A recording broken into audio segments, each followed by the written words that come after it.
Previously on Trixie Plays Terraria. His name is Boulder. He's a rock. Fuck you, Boulder. On the correct time. Oh, fuck you, slime. Rude slimes. Why can't you be civilized? I'm just exploring. Ooh, platinum. I will put torch down underwater. Am I right? I'm usually right. I am usually always right. Always usually right. That is a face eater. He will eat my face. He will eat my face right off, and he's not taking it. Oh, he's not taking to knockback damage very well.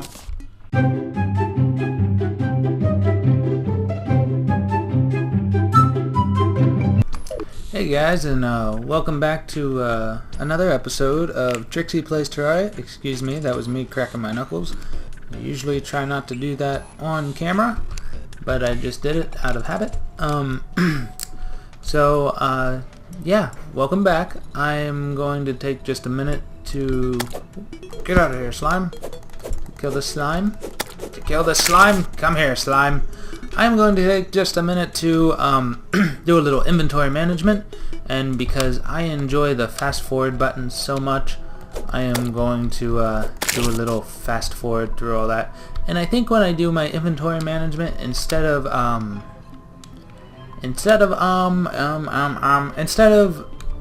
just cutting out and fading to black like everybody else does, I think I will just I will do a fast forward. That way you can see what I'm doing, and maybe I'll put some show tunes in the background, depending on if I can find some royalty-free music. I would really like to put in music I like, but I even like YouTuber stuff, but I don't really want to do that. And I mean, it would be like a promotion thing, but I don't really want to like devalue anything that way, or and generally it just seems kind of shoddy. So I'm going to do a little inventory management, save Scott from the slimes, and that was a crafty one. And we will go ahead.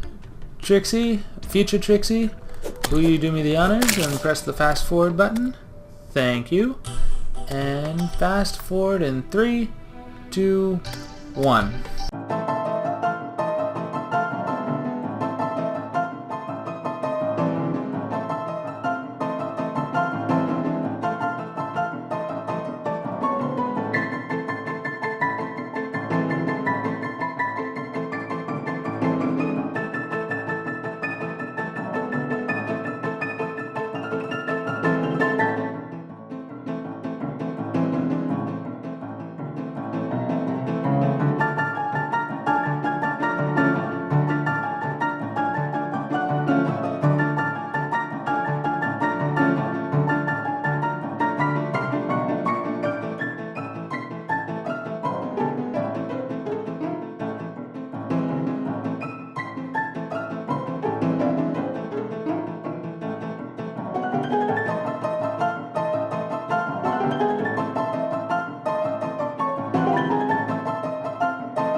And we are back, folks. Wasn't that exciting to watch all of that? I am not sure how fast that will be sped up to. Maybe just a minute. It all depends on how well it looks, but I really don't want to bore you with the details, so it will probably only be sped up just a little bit.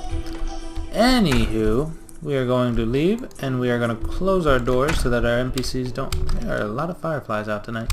So that our NPCs don't get munched on. I think Wilbur is on his last leg. He is still over there in the trench. Oh, nope. Look, he teleported into his house. Good job, Wilbur. So, we are going to go and explore this cave. I said it bottomed out last episode, but I'm an idiot. It does not bottom out. I got annihilated while I was exploring it and decided to build that house. And I forgot that it didn't bottom out. So, last episode, I made a statement. Oop, wrong way. I made a statement, and I also made a joke, and I don't know if you guys caught that opening gag about the boulder, when I was like, Do you like pets? When I did that really monotone thing where I was like, I have a pet rock. I have a pet too. His name is Boulder. He's a rock. That was a nod. However bad or good it may have been. Lighting error. And that was a nod to ModPie, the episode ModPie of My Little Pony Friendship is Magic. I made the statement that I was a brony, and I am surprised that did not get me any comments. I thought that if, for sure, if I would build a little controversy behind that, behind my enjoyment of the show, that somebody would at least comment, but they did not. Excuse me. So, since it didn't seem to be a problem to anybody, I am going to talk a little bit about that.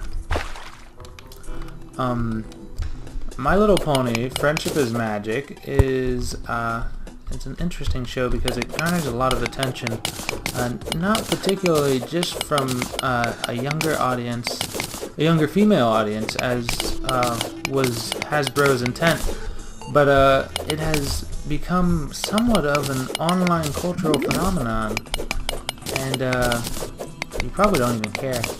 But I care, and this is my Let's Play channel. Oh! I'm an idiot. I am an idiot. I drowned. I was breathing in water. Alright, we're gonna do a quick fast forward to get back. We're gonna, in fact, not even back to where we were. We're gonna do a fast forward up to the point of the cave, and then I will resume my story / crusade. Yeah, zombie.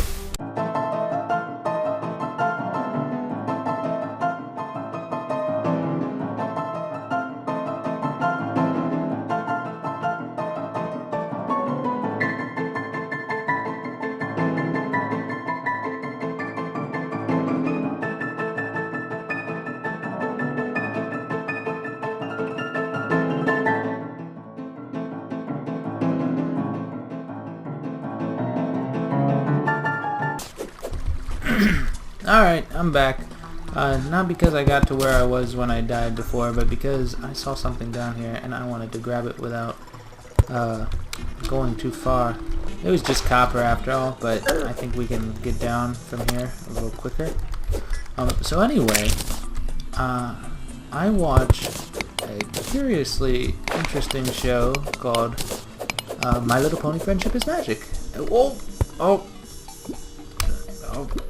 And it is not a show that I would typically associate with, but I also have the strange feeling like I need to defend it, because it gets a lot of flack from the very audience that it is also, well, maybe that's not necessarily true. I don't know where I was going with that statement.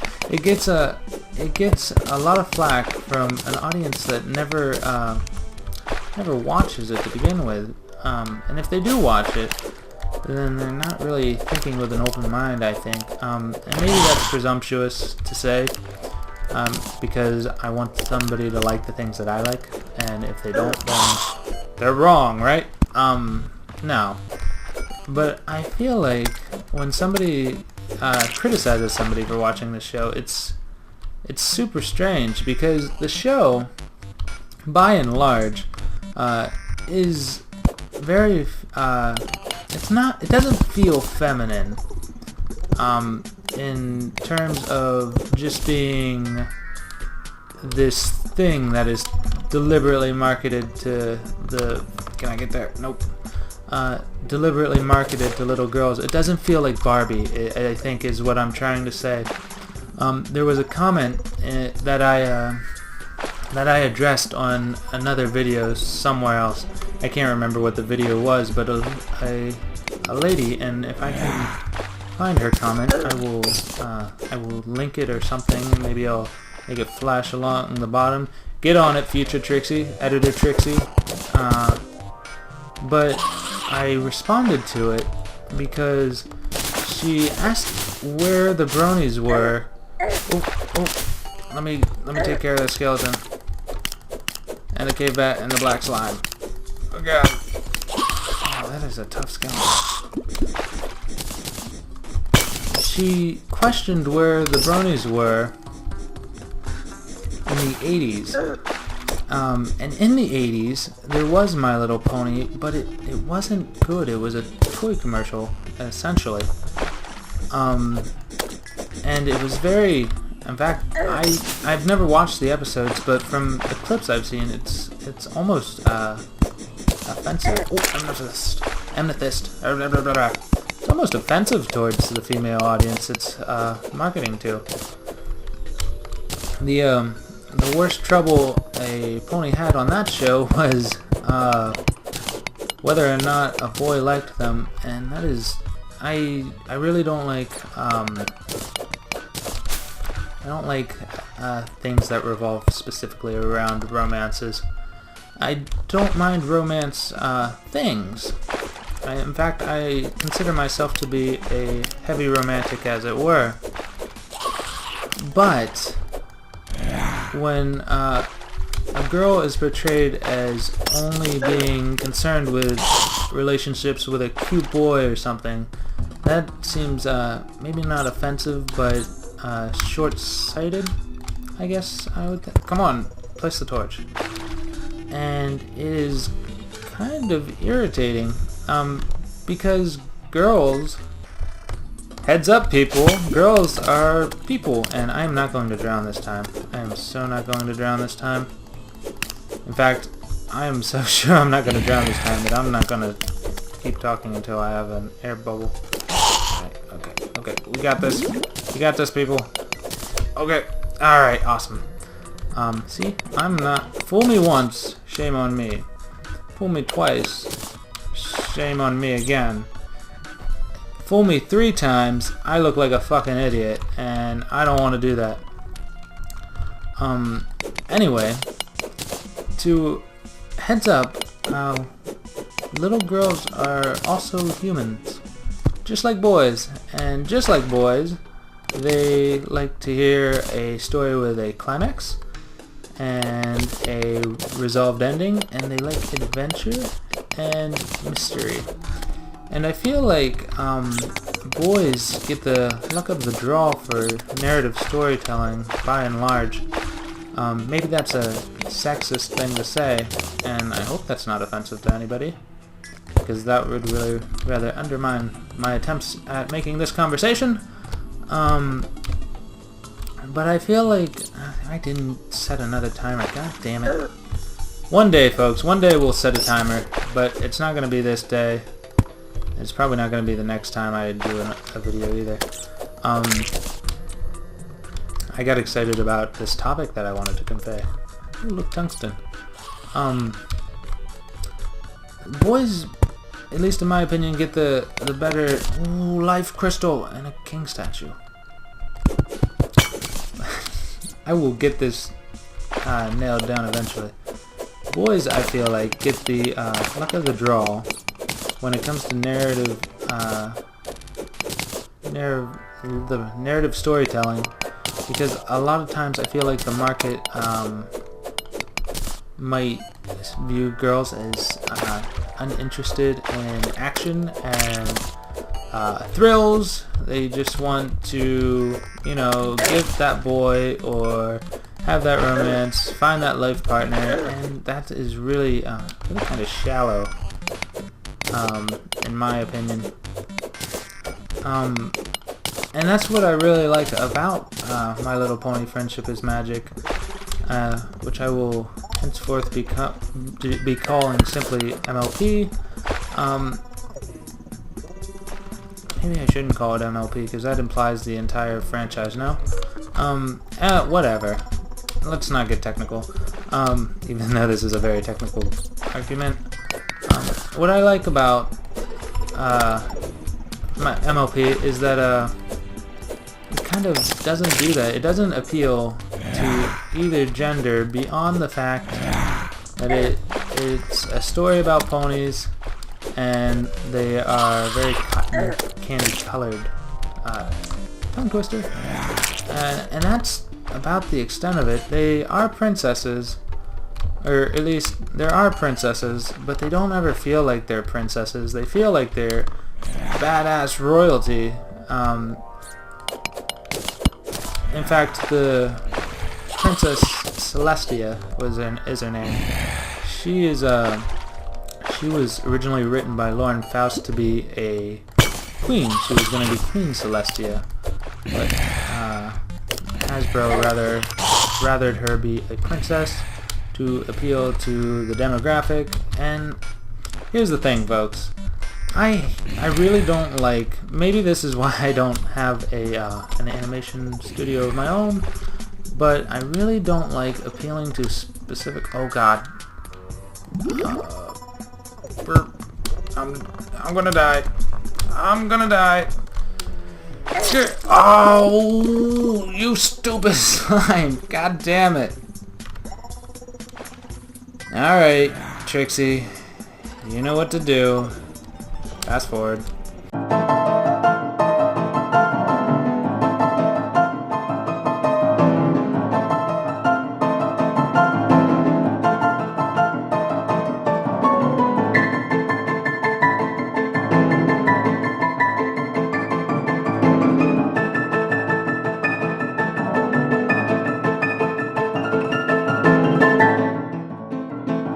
We're back. So, as I was saying before I was drowning / getting killed by a slime, I really don't like appealing to specific demographics because I feel like it not only cheapens your work because not everybody else will be able to enjoy it, and as an artist, I shudder to ever call myself an artist, but that is actually because I don't self-identify as an artist, but I do. I went to art school and everything for like 3 months because it really sucked. It wasn't for me.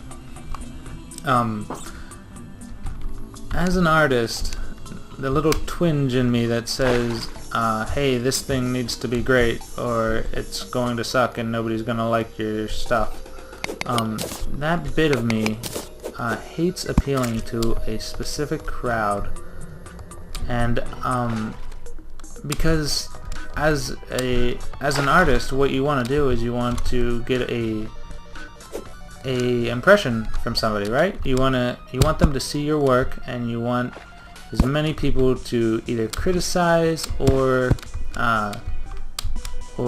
give you their input, make you feel like you've gotten some recognition for it.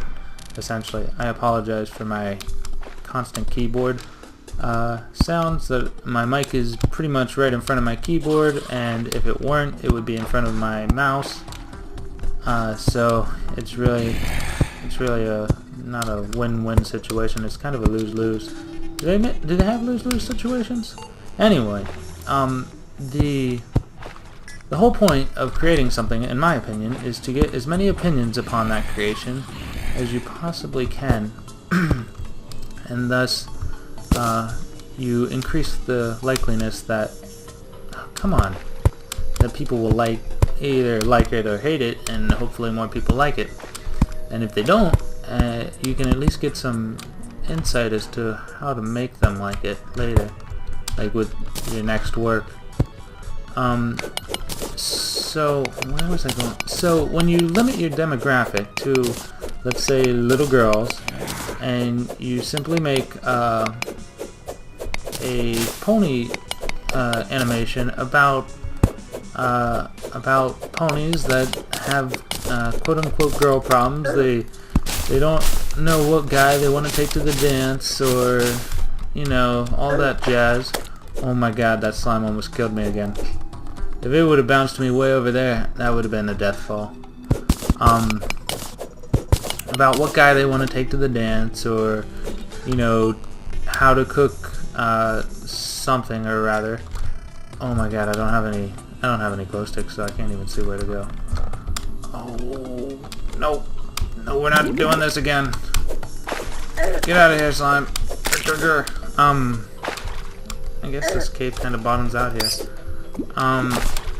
When you limit your demographic like that, and you only concern yourself with what that Democrat, with what that Democrat likes, with what that, oh, he does not float.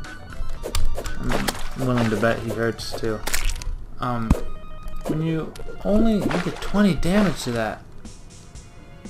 When you only concern yourself with that demographic, then you limit how many people you can receive input from.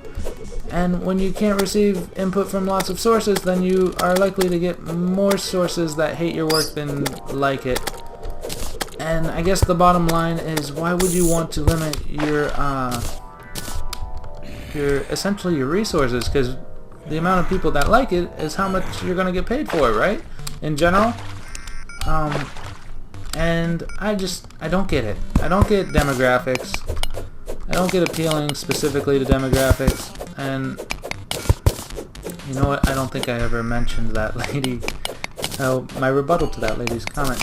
Her comment was, where were all the bronies in the 80s? And the question was, or the answer, the long and short of it was that there were none, specifically because the show marketed specifically to a... I may not want to go in here. I don't think I want to go in here, but I'm going to. I'm going to, because I have no other place to go. Hopefully I don't die. Sometimes you can get a lot of gems in these things. And you can get a kind of a hook shot in here too if you're lucky enough to find a chest. Oh my god, this is kind of extensive.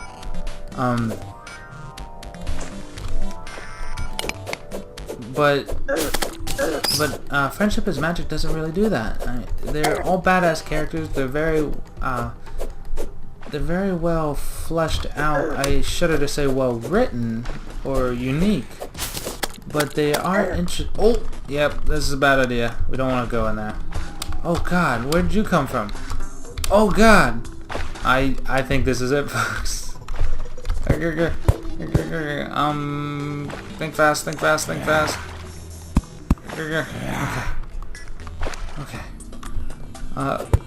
Pardon me, folks, for just 1 minute while I try to figure out how to save my ass. Oh my god. This is an intense episode. Let's see, what time it is. It's 11:21. That means the episode's almost over, because I believe I started at like 10 after, or 10 till. We'll go about another 10 minutes or so, maybe 15, because I really want to get this topic across. What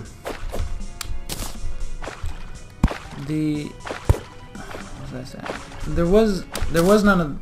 There was no characterization. I'm gonna say. In the previous generations. Like I said, the only thing that any of the characters really had to worry about was who to take to the prom. Quote unquote. Maybe not exactly, but you get the point, I think. And that's really not a compelling conflict, is it? In Friendship is Magic, the very first conflict there is that a pony named Nightmare Moon, who betrayed her sister Princess Celestia, wanted to plunge the world into total darkness. And the ramifications of an everlasting night are quite... oh god, I think, maybe I got it. Maybe I've got it. I think it's stuck there. The ramifications of an everlasting night are quite apparent. Every pony really seems truly terrified. This is gonna kill me.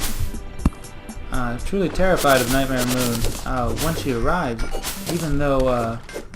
even after she arrives, the after effects when she returns to being Princess Luna, because spoilers, she's possessed by what are known as the Nightmare Forces, and that's why she betrayed her sister, because they took root in her heart, because she became jealous of her sister, blah blah blah blah blah. The bottom line was it was her mistake, but the Nightmare Forces kind of just gave license to that mistake, made it feel worse, right? And it kind of prompts her to act on those emotions. I am almost clear. I think we can do this, folks. I think we can do this. I don't want anything spawning in behind me. So what I'm going to do is I'm going to build a wall. I don't know, I'm not quite sure how the monster spawning mechanics work for the spiders. I know that they will spawn anywhere where this black background is. I am confused as to where those ones came from because there's no black background over there. Maybe they just activate in the general spawn radius of any monster as long as I'm in a block? I don't know. I really don't know. Oh, sticker. Oh good, there's rock in the way. Yes! I am going to... Oh. Just get... Stay there. Stay there, wall creeper. Alright. Oh, there's a little area down there. Awesome. The first... Where was I? Oh. Luna was possessed by the nightmare forces, and that kind of drove her insane. And so she wanted to plunge the world in everlasting night because she is the princess of night. Her sister Celestia raises the sun, and she raises the moon at night. And everybody enjoyed the sun and stayed awake during the sun and reveled in it, but nobody enjoyed the night, and that's really kind of sad and lonely when you think about it. Oh. Can you imagine, take it from let's take it from an artist's perspective. Imagine Luna is an artist, and she paints the skies with stars every night, making beautiful constellations and raising the moon, bringing light to the night, so that somebody might... Oh, I never used my life crystal. So that people might enjoy it, right? I think anybody who was or is an artist can understand the pain of nobody enjoying their creation. Ooh, Chester's arrow. Oh, hold the phone. What's that? A precise cloud in a bottle? I got a cloud in a bottle. I wonder how that will show up. It's a cod piece. That's funny. Looks like a cod piece. Oh, it's just like hanging on my belt, I guess. Look at that. Yeah. I can double jump now. Imagine creating a masterpiece every single night, and then nobody appreciating it, nobody giving you praise for all your hard work. Can you imagine how devastating that would be? And it shows these details through very well. When Princess Luna returned to her old self, she was not seen for an entire season, and when she was revealed again, and granted she no longer looks like a demonically possessed horse, she now looks like a beautiful princess, she is still feared as Nightmare Moon, because it has been 1,000 years of exile, sealed away in the moon, and everybody remembers that fear. And it's little nods like that of continuity that nobody just brushed under the rug. It wasn't like she became Luna and everybody all was instantly forgiven. Everybody was still very much afraid of her, even the main cast, with the exception of Twilight Sparkle, and I think she was even afraid of her right off the bat. But she found a common interest with her, and that is what allowed her to sympathize with Luna. So it's little things like that that I find make the narrative quality of MLP quite intriguing. I know the question will come up if I get any responses, and that's who is my favorite pony. That would be platinum. That would be Pinkie Pie. I can relate a lot to her insecurity of herself, and oh my god, whoa, that is a lot of lead. We are gonna go down there. In fact, I may time lapse myself right into that wall. Fast forward. You know what? Don't fast forward. Trixie, don't fast forward. Don't do it. What entices me about Pinkie Pie as a character is she's very I shudder to say very much like me, because when I am doing these, I am precise in my manner, and I am let's face it, I'm not all that funny. I'm just talking. I was doing these with the intention of being funny like Game Grumps, but that just simply hasn't been my style, so I'm going with the usual commentary. Perhaps if I had somebody to bounce jokes off, it would be a lot easier to be funny, but it's not. Excuse me. So I'm telling you about my interests. I can relate to Pinkie Pie's desire to make people happy, because making people happy makes me happy, and that's kind of why I'm doing entertainment on YouTube. I want to give something to people to watch and enjoy while they unwind, maybe who do not necessarily want to play the video game themselves, but would enjoy watching somebody do so, or maybe they just simply want to they want a reason to get into it. But regardless, Pinkie Pie's whole being is about making other people smile. I am going to get wrecked by this damn spider. Oh, no, I survived. I survived. I survived. Her entire being is about making other people happy. What is on the ground there? Oh, it's just gel. About making people happy, and that becomes the crux of her personality, to such an extent that is her talent. She is a party pony, as she puts it. That felt terrible just saying that. Felt really like ick, because it doesn't help reinforce the fact that MLP is not a girls only venue. But she thrives on making people happy, which is what I do. At work, I am constantly doing different hijinks, sometimes at the expense of my actual job. That is not to say that I don't do my work, but that I may perform better if I wasn't constantly trying to make my customers smile, because the customers, in my opinion, are my favorite part of the job, is enjoying dialogue with them, and just bringing a smile to their face is what I really like about the job. What I don't like about the job is the perhaps over expectation. That's not the right word. Those two words don't mesh well. The amount of expectation people have for what one can do in a short amount of time. And I am working on that at my workplace. I'm trying to get people to understand that even... You know what, we're not even going to get into that. I feel like that is a too depressing topic.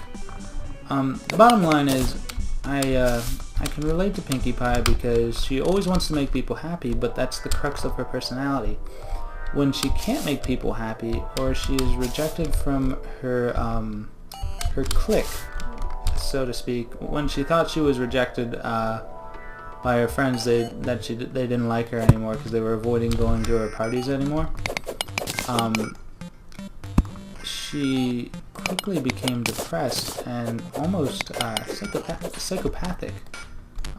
She began talking to inanimate objects, and you could say this is true for other cartoons, but I think the aesthetics and the animation style really hit home that this was a disorder of Pinkie Pie's, not just like a gag, and it reoccurs in other episodes as well. But she begins talking to a pile of rocks, a bag of flour, and I believe tumbleweed, maybe?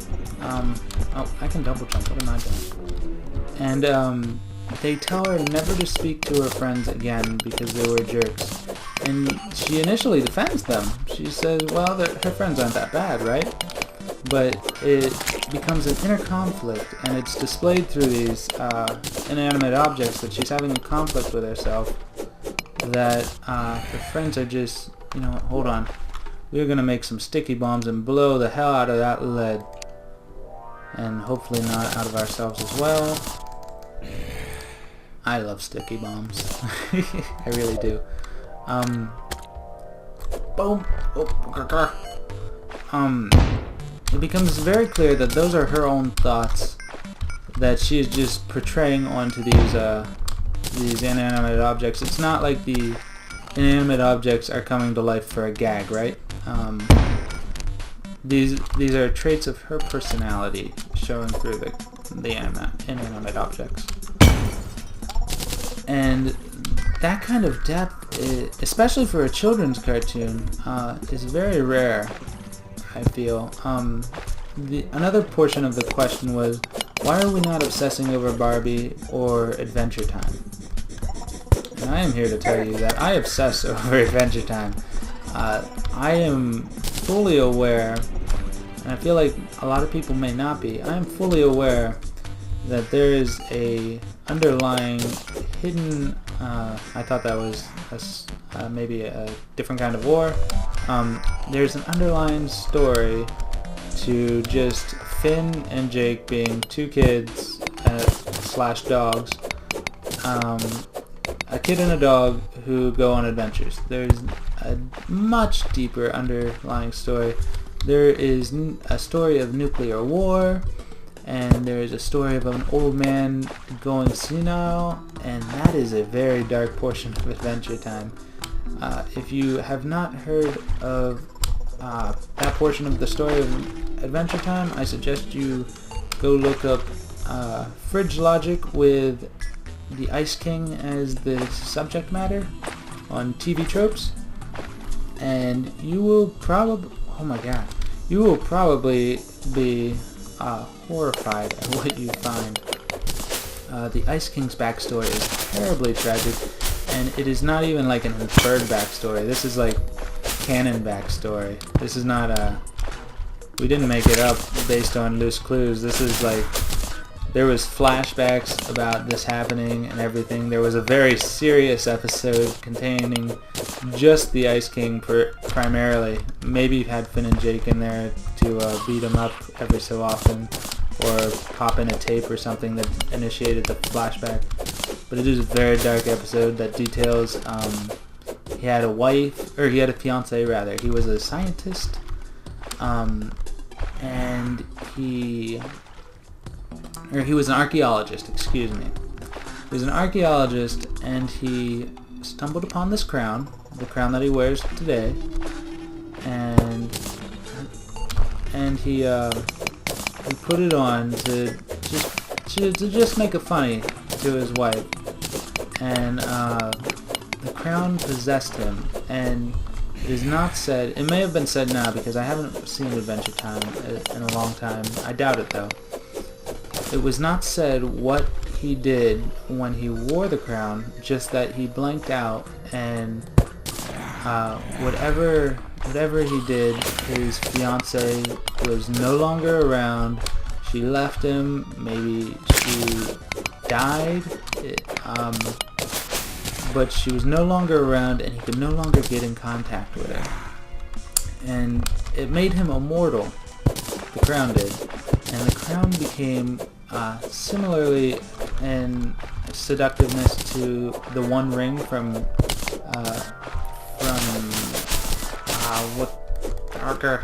this is Lord of the Rings. Gaga. I can't believe I forgot that. My brain just wouldn't pull the information. That's embarrassing. But it became very much like the One Ring, wherein couldn't take it off, and when he did, he wanted to put it back on or something like that, and eventually it overrid his mind, and he's a mere shell of the man he once was. He knew that he was going through this process of becoming possessed by another entity, and he befriends the vampire. Oh my god, this is so dangerous. he befriends the vampire girl when she was... Oh my god. Oh no. Oh god. He befriends the vampire girl that is Marceline. Oh my gosh, what hit me? Oh, black slime. That thing blends right in with the... I don't even know if you guys can see it. It's a gold chest. And he goes through the nuclear war. He survives it, and he eventually becomes part of the land of Ooh, which is Earth post nuclear war, wherein the magic has returned for whatever reason. And it's just an amazing backstory, and that kind of thing, cartoons like that are rare, they're treasures, and they are to be respected, I think. I'm going to switch out my cloud in the bottle for the hasty cloud in the bottle. And I'm not saying MLP has that kind of backstory, but it does have that potential. And the fact that it garnered, I see you, Boulder.